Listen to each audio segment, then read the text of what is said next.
ভাই এই যে পাঙ্কু ড্রেস পরে বাজারে গেছিলাম, ঠিকই তো আছে। বাজারে যাবি না যাবি কি থানায়? ঠিকই তো আছে। দুইটা লাউ নিয়ে গেছিলাম। ঠিকই তো আছে। লাউ বাজারে বেচতে নিয়ে যাবি নাকি দেখাইতে নিয়ে যাবি? ঠিকই তো আছে। তারপরে দুটো কাস্টমার আসলো, ঠিকই তো আছে। লাউ কিনতে কাস্টমার আইবে না আইবে কি পুলিশ? ঠিকই তো আছে। কাস্টমার দুইটা পুলিশই ছিল। ঠিকই তো আছে। কাস্টমার কি পুলিশ হইতে পারে না? পুলিশ কি খায় না? ঠিকই তো আছে। লাউ দুটার দাম চাইছি 200 টাকা। আর ঠিকই তো আছে। দামে জন্য দাম চাইবি না? দিবি কি ফাও? ঠিকই তো আছে। পরে ওরা আমার লাউয়ের দাম বলেছে 2 টাকা। ঠিকই তো আছে। আটানার লাউ তুমি 200 টাকা দাম চাবে, আর 2 টাকা কবে না কি কবে? ঠিকই তো আছে। এরপরে তো আমি দিছি একটা ঝাড়ি যে 2 টাকায় লাউ খাওয়া লাগবে না, লাউয়ের এই যে বুটা আছে না, বুটা খাও। ঠিকই তো আছে।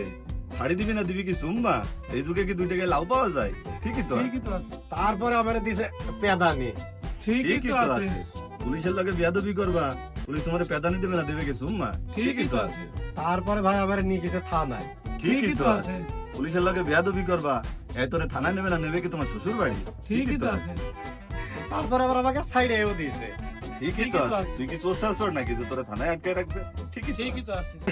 লাউ দুইটা তবে একজনের গাছ থেকে চুরি করে দিয়ে গেছিলাম বেচতে। ঠিকই তো আছে। কারোর কাছে চাইয়ে না দিলি তার কাছে তো তুই জোর করে ছিঁড়ে নিয়ে আসবি। ঠিকই তো আছে। লাউ দুটি কার কাছে থেকে চুরি করছিলাম জানেন? কার কাছে? আন্নের গাছের থেকে। তো ঠিকই তো আছে। এবার তো ঠিক নাই। এতক্ষণ ঠিক আছিল, এবার তো ঠিক নাই। তুই আমার কাছে তুই লাউ চুরি করবি কে? তা আপনার কাছে তুই লাউ চুরি করবো না, তো চুরি করবো কি কাঁঠাল? ঠিকই তো আছে।